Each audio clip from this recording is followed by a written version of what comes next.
Pronto, Vincenza. Pronto, Randy, and welcome everyone to our Pronto podcast, Conversations of Life. This is the podcast where we talk about all the beautiful things life has to offer, whether it's beauty, inspiration, current events.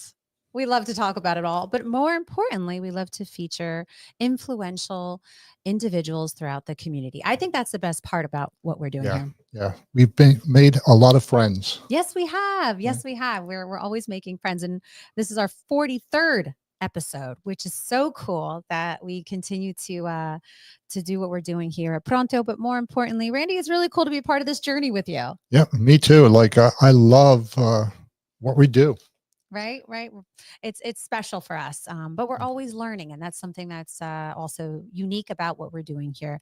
We're featuring many influential leaders throughout the community, whether it's locally or nationwide or even internationally, right? So around the world, that's what we're doing here at Pronto. I just purchased a new book by Noah Mills, Heights Decided. Very nice. Excellent. Yeah, she's amazing. So for those of you who don't know, Noah Mills is a former Miss Delaware USA, and she was on our podcast. We had the opportunity to interview her, and she's an author, an entrepreneur, a philanthropist, and she's just a beautiful person. Beautiful person. You're right. Yeah. Inside and out. Yep. Yeah. Oh, I love that. Oh, she'll be so thrilled that I text her. I really enjoyed the book. It's really, incisive. That's awesome. That's awesome. Yeah, she's a beautiful person inside and out. So, Randy, how have you been? How was your weekend? I had a really busy weekend. We had two events. Okay. One, Cheers to Love at DuPont. Yes, tell me about it. How was it? It was fabulous. I was not there. Corey, our operational manager. Oh, look at these great photos. Yeah. It was a beautiful setup, and we had a lot of interest, and the hotel is such a fabulous place to have a wedding, right? Oh, absolutely. Beautiful. So for those of you who don't know, we film our Pronto podcast at the Curry Hair, Skin and Nails location in the DuPont building, which is right in the same location as the iconic Hotel DuPont. And it's absolutely beautiful. I mean, there's so much history in the building, but the iconic Hotel DuPont, I added the word iconic. It's called Hotel DuPont, but it is definitely legendary. It's a beautiful space. They have multiple rooms for different events that if you wanted to host, but their grand ballroom is absolutely beautiful. And it was nice that they held the event Cheers to Love here, and they've been doing it for a few years now. Yeah, this is our second year. Second year involved. Yep. Excellent. So it was a success. Yeah, really but you were successful. very busy that day. So what else was happening that day? Well, we had a wellness event at the salon, and I was lucky enough to get an award. Congratulations! What's the award? What was the award? Just partnering up with the people who ran the charity event, and they're a really nice group of people, and cure for style, I think. Okay.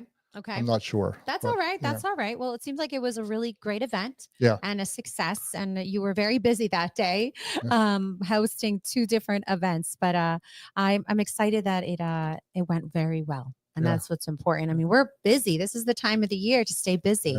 Yeah. Speaking of busy, you know me, I'm always busy. So I announced this last time we hosted, but I have to make mention again, and I will probably be talking about it a lot the next few months. The new date for the Miss Delaware USA and Miss Delaware Teen USA pageant will be held Sunday, June 29th. This is for the 2025 pageant. We are still accepting applications. Visit missdeusa.com for more information. Share this information with everyone in the community. We are looking for the next Miss Delaware USA and Miss Delaware Teen USA. And again, Curry Hair, Skin and Nails has been a big supporter of the organization, the title holders. We just recently had our official photo shoot for the program book, which is basically like the magazine, the official magazine of the Miss Delaware USA, Miss Delaware Teen USA. Here's some behind the scenes. As you can see, Alyssa Bainbridge, Miss Delaware USA, and Kayla Kosmolsky, Miss Delaware Teen USA. And a shout out to Curry Hair, Skin and Nails team. We appreciate all of the hair services. As you can see, their luscious locks were looking phenomenal. So thank you for, providing a beautiful team of professionals. Really. Thank you, Randy. Yeah, I can't say enough. These girls are, spectacular.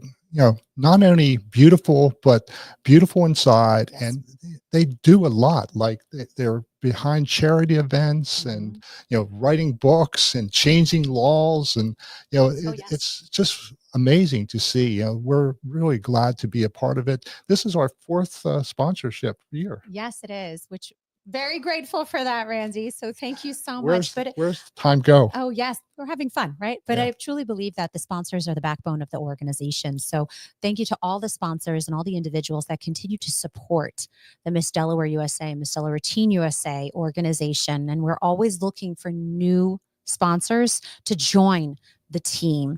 It takes a village, everyone. It truly does. And you're helping individuals like Alyssa and Kayla and Noah and so many incredible women follow their dreams. But keep in mind, what we're doing at the Miss Delaware USA, Miss Delaware Teen USA organization is empowering women. And as the executive state director, I have the ability to do that on a much larger scale. And it's truly an honor. It really is. And I'm so thankful for this position and this leadership role. And I'm pouring back into an organization that poured into me for so many years. Yeah. And I think everyone knows a young woman that's talented, beautiful, accomplished. Yes, that has big goals and big dreams. This is definitely a space for the big dreamers. Yeah. People are uncomfortable, but push them in. Right. So MissDEUSA.com.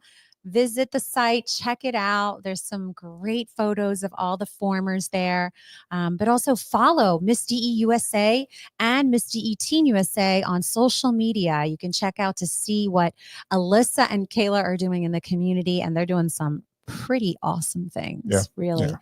Also, I have to make mention, Randy, you have to come visit me at the restaurant. Yeah, I was thinking, like, I've been seeing so many wonderful advertisements for B&M. Yes. And, I have, been there, but like, I didn't go often enough. I should go every week because I love Italian food. And I was thinking, like, what's the favorite dish? Like, what dish do you sell? Oh gosh. Okay. So I feel that, well, let me just tell you numbers, right? The number one dish is the chicken parm. Really? And it really is a phenomenal dish. We take great pride in the way we prepare all of our dishes. We use the freshest and the finest quality ingredients. We make all of our pastas and breads fresh in-house. Our fresh mozzarella is made in-house by hand. So we take a lot of pride in all of the items that we offer, even the cocktails, even the specialty cocktails. They're handcrafted by my sister and I, mainly my sister. I have the difficult job of tasting it. And they're beautiful. Thank you. We take pride in that. Presentation is everything. And we take great pride in everything that we do there. But I will highlight one of our signature dishes that you can't get anywhere around. It's called the timbalo.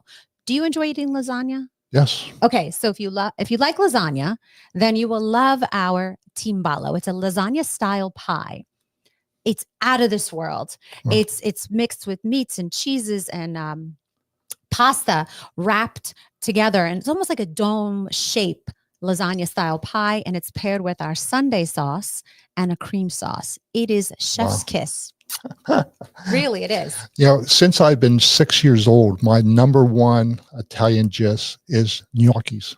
We have that too. We make our house-made gnocchis, which have been award-winning. We've been recognized for making very good gnocchis, which we're very proud of. You have to try the gnocchi bolognese. Oh, you will love that dish. There's two different styles of gnocchis, right? Like there's hard gnocchis and then soft. I feel there are different variations of gnocchis now that exist because, many chefs and I would say anybody in the restaurant space and hospitality restaurant space have ventured in testing different innovative ways of preparing gnocchi. And that's the beauty of that.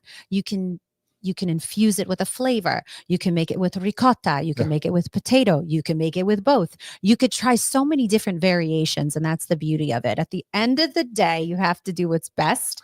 We keep things traditional. I will not give away the secret. Many people ask, how do you make your gnocchis? And I can't give away all of my secrets, but we do take great pride in making the pastas and breads, and all of the dishes that we have on our menu are inspired from the hometown my family is from, Mola di Bari, but in the region of Puglia. So if you're looking at Italy and it's shaped as a boot, we're the heel, right on the Adriatic Sea. That's the region of Puglia. So a lot of the dishes are inspired from the region of Puglia, but also from my hometown in Italy.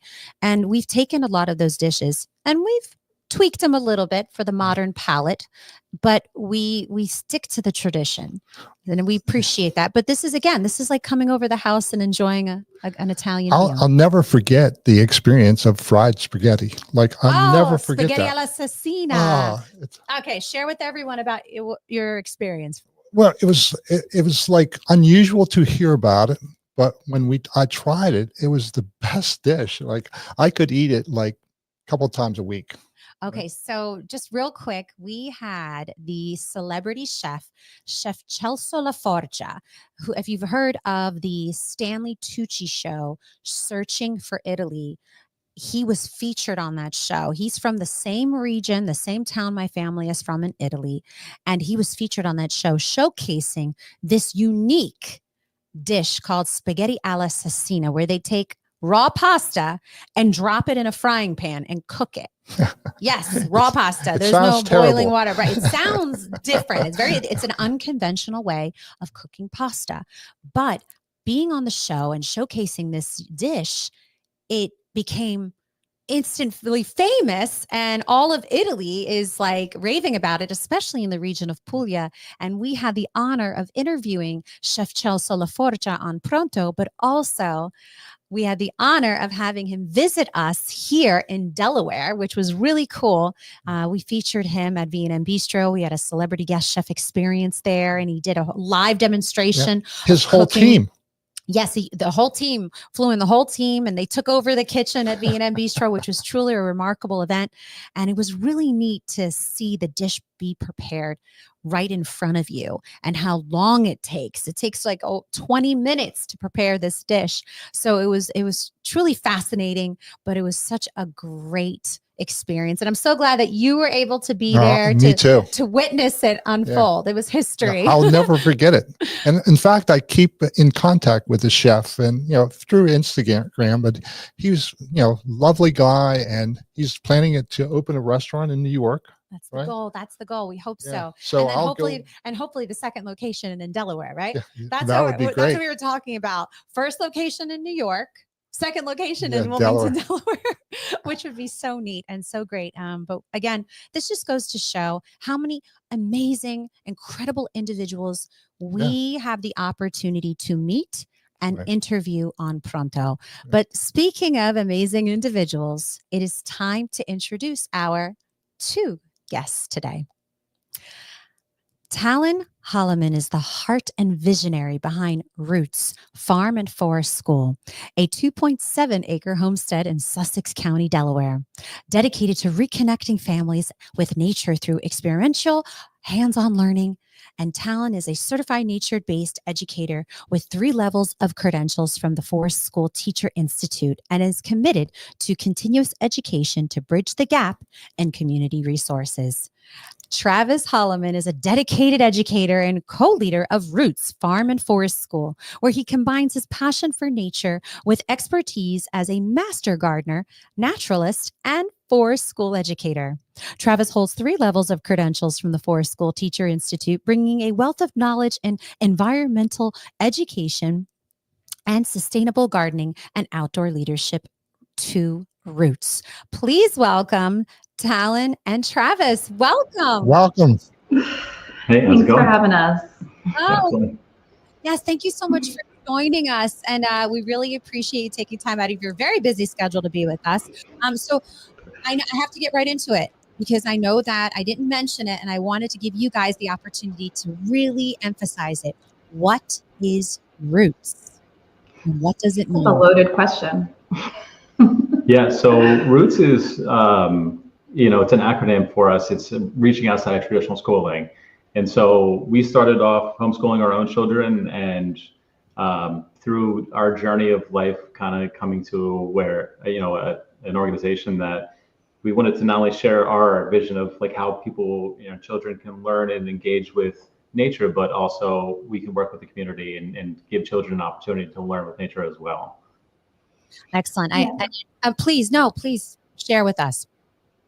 You're fine. I was going to say, it's just something that we searched for a while when we first had our own children, and we just couldn't find it. So that's where we just created it. And then once we created it from a very, very, we thought would be like 10 students scale, massively grew to over 1,000 in less than 4 years. Wow.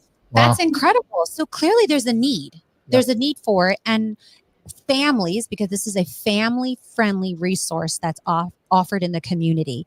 And clearly there's a need for it, which, I mean, the fact that you've had such an increase in numbers in such a short period of time, I think that's amazing.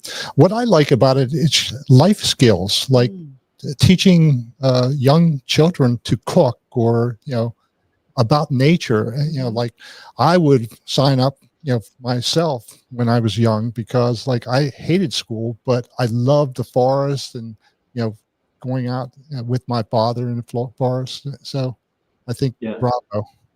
Thank you. Yeah, and that's one of the things we realized in our life journey, is that we both had corporate careers, and we kind of were following a journey that we were put into, and just kind of like, for me, I fell into banking, and so I spent 10 years working in a bank in the financial industry, and it was just something that I got into out of high school.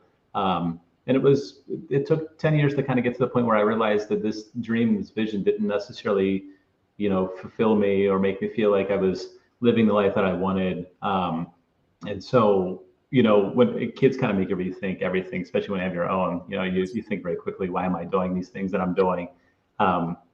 And so through the journey of kind of like figuring out, okay, what do we want for our children? How do we want them to learn? What do we want them to be when they do get older? That actually forces us to step back and think about ourselves. And I think that's one of the things, you all talk about in the podcast, is self-care. And it's really hard to, be a great parent or a great friend, or even work within the community, unless, you're kind of feeling fulfilled first. And so that's where Talon and I kind of step back and realize the more that we're outside in nature, whether we're trying to grow our own food or working with the animals, hiking, even just sitting outside with a journal and just taking some time, that kind of put us a little bit more centered.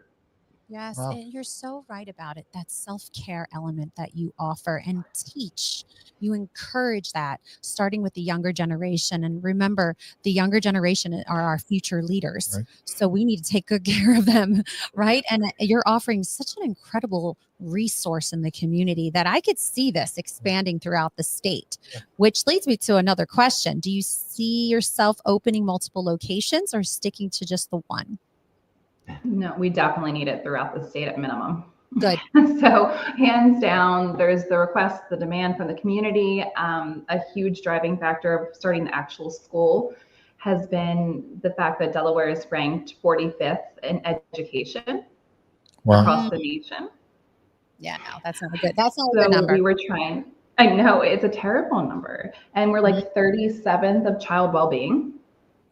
Wow. So bring in nature, bring in our mission of empowering children to care for themselves, their community, and their environment. That's like a wholesome human being you're raising there. Wow. So what are the benefits of nature-based education? Yeah, I think our mentor really said it well when they said that nature really gives the initial context or the foundation for learning.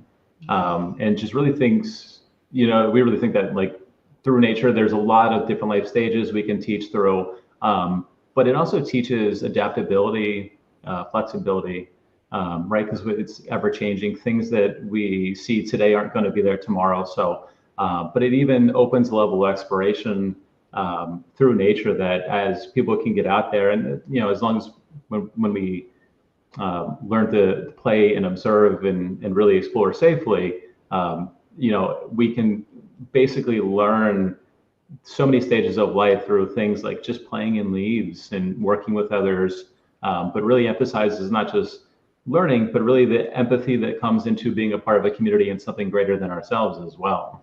A lot of responsibility and just resilience and confidence, very much like compassion, flexibility, and then of course the self-care aspect and the huge amount of joy that comes with this. And really you can see in these photos that these children are authentically engaged.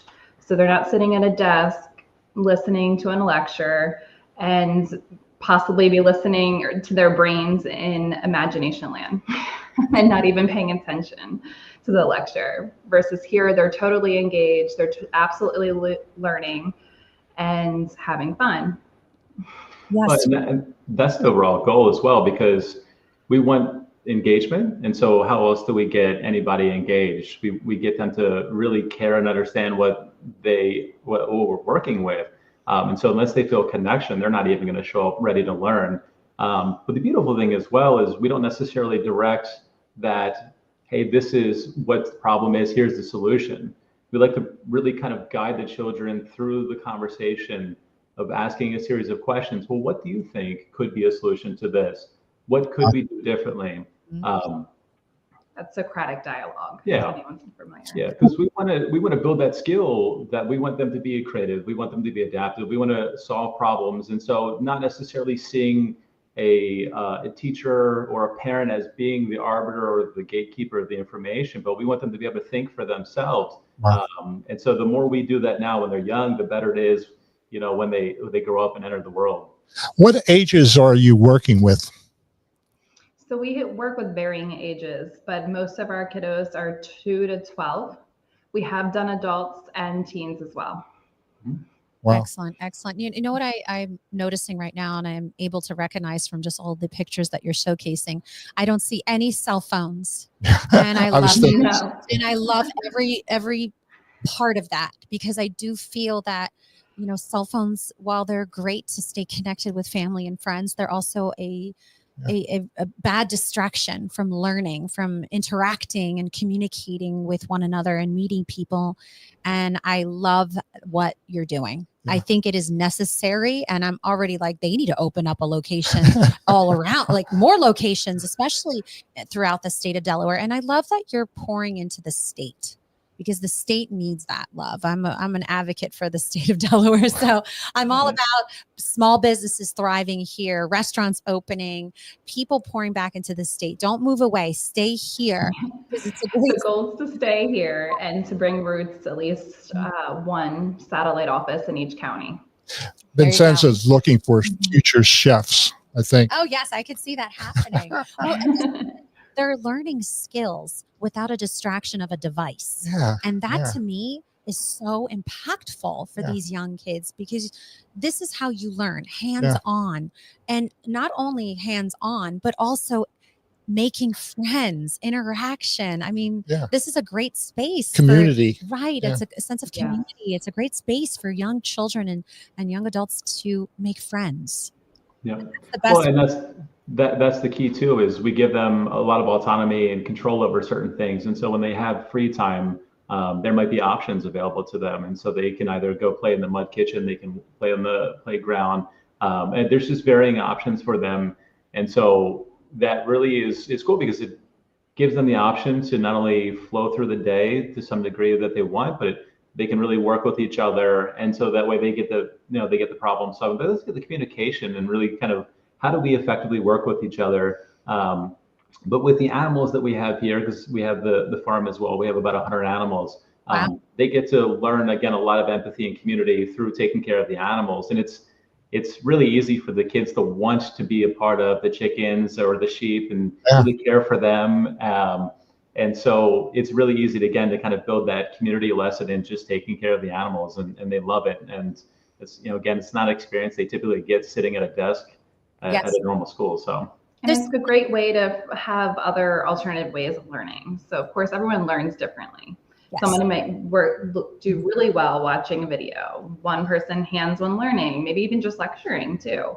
So we kind of incorporate all of those ways of learning so that we're adapting to every child individually, and then just embed that into our lessons. Yep. Yeah, I mean, as somebody that I have ADHD, and so I didn't know that until I was about 28, which makes a lot of my schooling time and my college time really make sense. It's not that I love to learn. I'm constantly learning, especially with the homestead and the development that we have. It's just the thing is that being in an area where I'm conceptually or just not being able to work with the material is totally different than when we're trying to figure out how to, calculate perimeter in our math class, where it's like, you know what, we're going to go build a garden. Let's go measure the perimeter and figure out how to build this.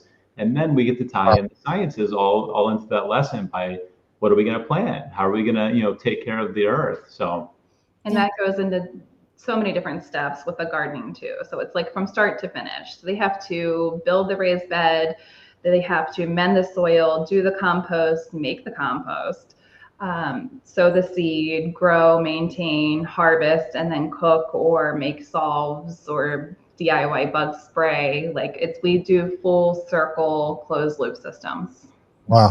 There's something to be said about the farm and the animals that are on site, because I've actually experienced that in my first few years of grade school. I was at a school that had a farm on site, and I'm a testament that I feel you are spot on with developing empathy, adapting to a situation, patience, taking care of something, learning about it. That's not in front of a desk, or at a desk. Right. I agree with that type of learning, that style of learning. They had the classrooms, the traditional classrooms and the desk, but they also had parts of the day that we would go to the farm and visit the sheep and visit the horses and the chickens. And there was something to be said about that. And I went through the first few years of grade school being exposed to that style of learning. And I will say, someone who's experienced it, it works. It really does. Because I agree with you as soon as you said develop empathy, I'm like, wow, you're right.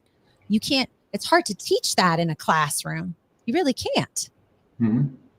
Yeah, it's really difficult. And like Freddie's saying here in the question, that sounds like that people can apply this in several areas of life. I mean, resilience is resilience, right? So whether you're waiting in line to get a coffee, or you're working on a project, or maybe you're making a dish and it's just not coming out the way you want, you're like, I got to keep trying this. That's the resilience that we're trying to teach these children to work through, that things are going to be difficult, and that's okay. We're going to keep trying. Right. Now, we might need to take a moment, right? Bringing that self-care back in of just like, okay, let's step out, recognize when we need some time, but in the same foot, we don't just give up because something doesn't work out that we wanted to, right? This is how we learn. And so I always see, failure, which is not everybody's favorite word, but failure is the starting point to learning. And until we figure that out, what doesn't work, we can't figure out what does work. Yeah. Spot on. We talk about that all the time, right? Fear Randy? of failure stops people from living, right? Right. It's so true. How many people do you employ? So right now we have 10 teachers on. Wow. Very nice. I'm sure they enjoy doing what they're doing. Yeah, we have a wonderful group of we could not do this without them. Yeah. Right. It takes a village. It does. Yeah. When you said that, it's spot on. And that's the thing. It's, when people kind of hear the mission, they come here and they see the children, and not only just see what we're doing, but they also see it in action, or these children that, maybe in a traditional school, they wouldn't thrive, or maybe they were struggling, or they had behavior challenges. And then they see these children come here and go through their journeys. We bring some very passionate people here. So we've just been very blessed, that we attract a lot of great people. Yeah. Roots also has ties within the community by partnering with Autism Delaware. And I'm sure that is significant in so many ways. Could you share a little bit more about that partnership? Sure. So Roots is very community-based, obviously. And Autism Delaware is one of the organizations out of several others that we bring onto the community or the homestead, and we do a job readiness program with them. So they come in and they practice executive functioning skills. They help care for the homestead, the animals, the gardens. They help prep for classes. They've done a lot of harvesting and tea blending, and you name it. Anything that we do around here, we basically help mentor them, and they come in with another person to help. And they've been amazing, and they've been volunteering with us. Yeah, I mean, the cool thing too is it's like anything else, right? Not one platform works for everyone. And so when we're working with the folks with Autism Delaware, you know, some of the jobs, I guess, working in restaurants. I mean, down here in Sussex County, there's a lot of restaurants and other service jobs that really don't always fit, or some people just, you know, again, their personalities thrive a lot more outside in animals and nature. And so it's really cool to be able to give them the opportunity to, you know, again, be outside and connect with nature. And it just totally changes the mindsets. But we're happy to really work with them because it's really gratifying.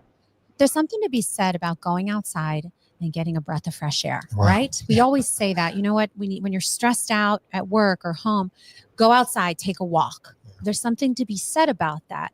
You're offering this innovative way of learning, but outside and with nature. That right there is healing, in my opinion. It's like real life, you know, like going to school, you learn stuff that, you know, history, like, which is important. It's important, right? But it's like, important. You know, what's the use of learning a date? Like, you know, I would rather learn to cook at an early age, or take care of the soil, or, you know, thrive, right? Life skills. Absolutely. Well, and we get to teach the history through a lot of the stuff as well. I mean, we've planted it in our food forest that we have here. It's still young, so we're getting there, but we planted pawpaws, which is a indigenous fruit here to Delaware and the East Coast that have been eaten by the Native Americans and other indigenous populations for a very long time. So we get to teach a lot of their story and their history through that. So the history comes basically through that. And then again, we get back into the sciences very quickly, because the pawpaw is a specific food source for the zebra swallowtail butterflies. And so again, we're not only talking about how to feed ourselves, but we're also working on feeding, you know, nature as well. And so really against that build that community, even if it does seem small in their world, the impact is still huge. Wow. And that's exactly what you just said, Randy, the fact of they're experiencing this. So they're like immersed. This is very experiential based. So anything we bring here is not just like learning on a tablet or a screen. We don't do that. Like, we just don't. Every once in a while, I might throw up like a 1-minute time lapse video of a duck hatching or something like that. But it's always, they're going to experience it. It's going to be something they can touch, and they're going to be able to see the whole closed loop system. Yeah. Do you work with bees at all? Like, we just got a couple honeybees early, actually, in the fall. So I am new to beekeeping, which has been an experience, and so this is one of the things that we like to be lifelong learners, and we try to teach the children as well. And so we're diving into beekeeping. I've been stung once or twice, but you know, it's part of the process. But they're so fascinating to learn about. Yeah, like bees are so important to the environment. Mm-hmm. Absolutely. Well, I've heard that, and I've read that it's important to find your local farms in your area that have local beekeeping farms, right?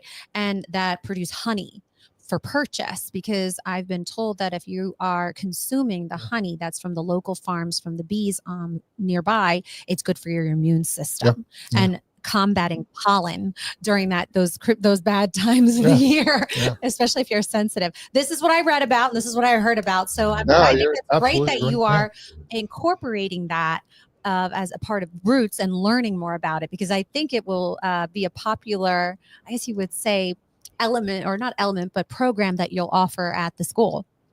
Yeah, absolutely. Where do people go if they want to support your cause? Yep, so they can visit roots302.com, and we're getting ready to do a whole new website. So it's a little bit messy right now because we blew up and grew up so fast. So it's a little messy. Yeah, But there is a header that specifically says for donations. Yeah, I think it's important. I think people want to get behind something like this. I agree. Like, really beneficial to the community and to people. I think it's wonderful. Yeah, I agree. Yeah, there's so many folks in the family, and this is what really drives a lot of what we decide to do. Is just the families yearning for either different ways for their children to get out and experience the world, learn, but even from like a mental health standpoint, again, children that have ADHD or autism or OCD, again, not only again is nature more healing in that respect, but there's a lot of different things again that we get to work with that is almost therapeutic to some degree. And so we've even partnered with organizations in the area like Child Inspired or Trauma Specialists of Delaware, tried it again to link that self-care mental health aspect for what we do.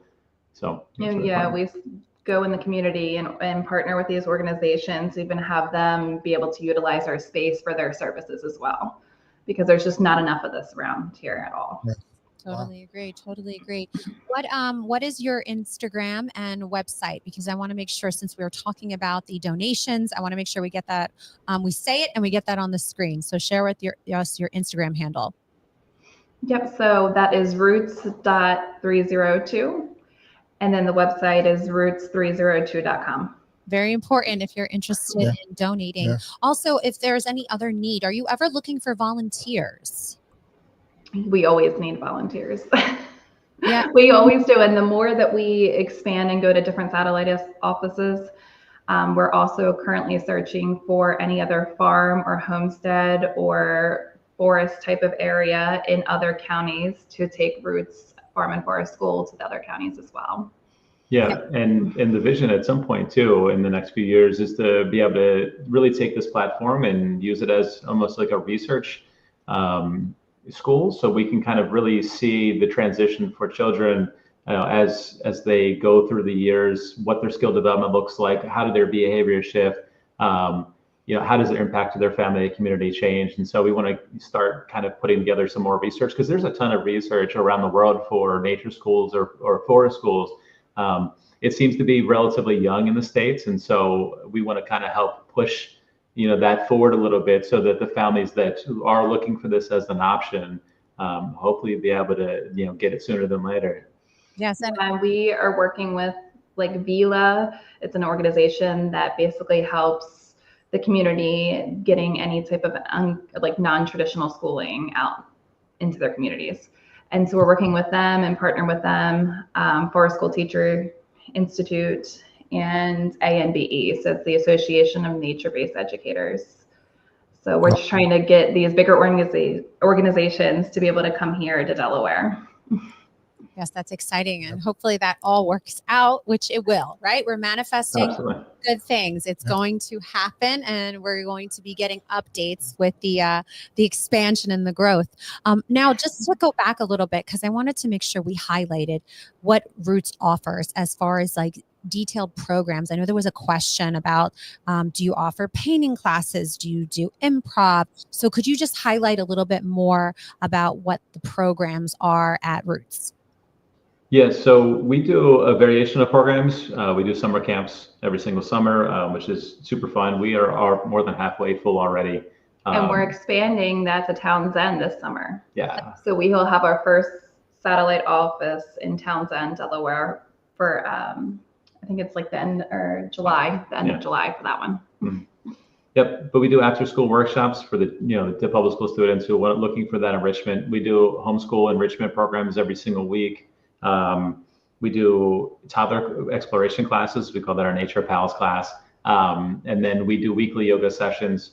And out in the community, where we work with a lot of different in the schools, the libraries, and other organizations that really kind of, again, bring that programming out to the community as well. And we go in senior centers as well for multi-generation learning. That's awesome. Wow. I could see you partnering with all the public libraries in the state of Delaware and offering even just almost like a mini version of what you guys really offer, just to kind of give it a taste. I guess you would call it like a micro version of what you're offering at the school, the flagship, right? The flagship in Sussex County, but I just can see this really taking off, especially summer. I can see this this being more of a resources for families to take advantage of. For, like you said, summer camp is already filled. That's such a good problem. Such a good problem, guys. You're doing something right, and clearly there's a need for it. Yeah, it changes life. So, 40 years ago, I attended an Outward Bound for a week, and I went to Maine, and we hiked the Appalachian Trail. And the things I learned about nature during that time, it's like changing my life. Yeah, no, absolutely. It's something that we take for granted sometimes, and I think I blame this. See this sky right here? This times, because I'm now that through this whole conversation, Talon and Travis, I started reminiscing about my childhood and when I was learning in the first few years of grade school on the, when we go out to the farm, I was reminiscing, and I'm thinking about all the times that I was learning outside. And there's a facility that's close to my home. I believe it's called Ashland Nature Center. I don't know if you've heard of it before. And I remember taking field trips there and learning outside. And I just don't see this generation, or at least the last few generations, learning about these resources or taking advantage of these opportunities to be outside anymore. I don't think the schools are scheduling field trips anymore to Ashland Nature Center. I don't think that's happening. And I think that's the problem. So what you're doing is needed. So thank you for doing what you're doing. And anybody listening, you need to go to the website, you need to support, and you need to donate, because these are our future leaders. And Talon and Travis are doing that. And that's really important, guys. Really, thank you for what you're doing. I mean, it's needed. Yeah, and look at the television programming, like the television shows that kids watch today. It's like violence, or like it's craziness. Well, you have to screen everything, and you have to be careful because of our devices. They have, all these young kids have access to all these different platforms and apps, or YouTube, and you just have to be very careful. When I was growing up, the Three Stooges were the most notorious. Parents would say, "Oh, that's all right. That's enough right there." Oh, look at that! I like that. Back to the roots. I like that. Right. Very, very true.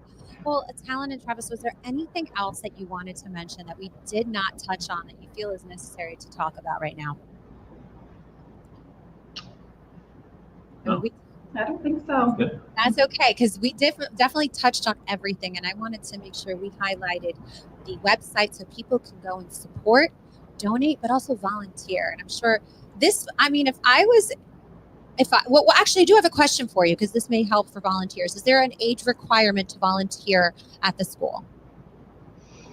There's not. Okay. See, if I was a teenager in high school, I'd be like, sign me up. I would volunteer for like a summer volunteer internship. I mean, it looks great on your resume. I just think this is a great resource, and I really hope that you guys open up more locations throughout the state, especially up north. Yeah, thank you. Hope to be up there soon. Well, as we are nearing the end of this interview, Randy and I like to ask a traditional question to all of our guests. So here is the last and final traditional question. If you could chat with anyone, past or present, on a podcast, who would it be and why? I'll take this. No, the first person that comes to mind, I've been studying a lot of self-development and philosophy. And so Marcus Aurelius comes to mind. He was emperor of Rome a couple thousand years ago. But it's interesting because he has a journal, like a personal diary that was never really supposed to be published, and somehow somebody got hold of it and they've since translated it. But to hear the emperor of one of the strongest, places at the time, and some of the things that he talks about is struggles of, remaining calm and, listening to people and giving them an opportunity, or even if it's, he mentions in one of his entries that it's a cold morning and he doesn't want to get out of bed and get started. Like, it just really takes a lot of the things that I internalize as struggles or difficulties and makes me think, man, these are not unique problems. These are things that we've been working with for thousands of years. And so to hear, the struggles of somebody that, that had power, it's like, how how do you get to the point where, you just find the discipline and the courage to really kind of not only work through some of these things, but continuously improve yourself. So yeah, that's a good one. Yeah. That's a good one, but it's so true. It's so true, putting it into perspective, the struggles, the everyday struggles we may take for granted, but that's a good one. I post quotes every morning on Instagram, and I post a lot of quotes from Marcus. There you go. That's good ones. Yeah, he's really good. Oh, wow. Well, Talon, Travis, thank you so much for joining us. Thank you. We really, really appreciate you taking the time. Inspiring. To come on our Pronto podcast, share your story, sharing what you're doing for the community. And we both wish you lots of luck as you continue to grow this incredible school. Maybe someday we can visit. Yes, that's a great idea. Absolutely. That's for sure. Yeah, oh, for sure. Well, thank you guys, and we will see you soon. All right. Okay. Thank you so much. Thank you. Oh, wow. Oh man. Wow. I have chills. I think that is so necessary. I really do. It's different learning, but just so many parts of how you learn is super important for the younger generation. And being outside in nature and being able to interact interact with your friends and your classmates without a device distracting you. There's nothing wrong with technology. I love technology. I'm grateful for it. I'm grateful for our computers and the software and it has its place. Yes, it has a place. Yeah. But there's something to be said. And if you call it old school, going back to the roots, which I love that little tagline.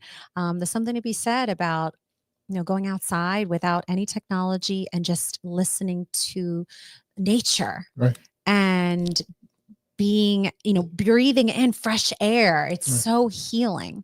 Yeah. Some of my best memories as a kid and even as an adult were outside. And, it includes beach trips. That's and, right. That's like outside. And breathing hiking. fresh air and learning how to breathe properly. Like some people don't really breathe properly. They forget to breathe because they're so stressed. Yeah. Well, another great show, Randy. It's, I truly love doing what we're doing here, and especially with you. That's right, especially with you, because we have the honor, thank you, and privilege of meeting some wonderful people. Really, it's truly an honor, and we feel lucky, right? We are the lucky ones here because we get to meet some really inspiring, like influential individuals who are just doing some amazing things in the community and learning too. And that's what it's all about. And that takes a lot of courage to do what they did. Oh, yes. Wow. Who opened the school? Right. It takes a lot of courage. Listen, starting a business takes a lot of courage, right? Yeah. Just taking the time to learn a skill set and then starting a business. It's scary. So it's something that, we always say, follow your dreams, right? Follow your dreams. Don't be afraid. In business, like you have a lot of examples of, the business that you want, but they didn't have much example. Right. Now they're doing something different, and I appreciate what they're doing. So I want updates. That's for sure. Yeah. All right. So there you have it. Another great show. As a reminder, because I'm going to go through all my reminders, visit MissDEUSA.com. 2025 pageant is set for June 29th. We are still accepting applications. Please share it with your friends and family. Share it with everybody in the community. There you have it. Yep, Sunday, June 29th, but we are still accepting applications. Visit MissDEUSA.com. Also, if you're interested in becoming a sponsor of our Pronto podcast, we are always looking for sponsors to sponsor segments. Also, be a guest. Right? We're always looking for some great guests. So definitely visit prontopodcast.com. If you want to tune in and watch all of the other 42 episodes of our Pronto podcast, you can visit, you actually can visit all of the podcast platforms. You can listen to our podcast at all. We're offered at all of them, right? Yeah, all podcast platforms. But if you go to the website, there you go. Yep, there it is listed at the bottom. But if you go to our website, it's also listed there. And then follow us on social media. Yeah, you can watch the podcast on the website. Like, right.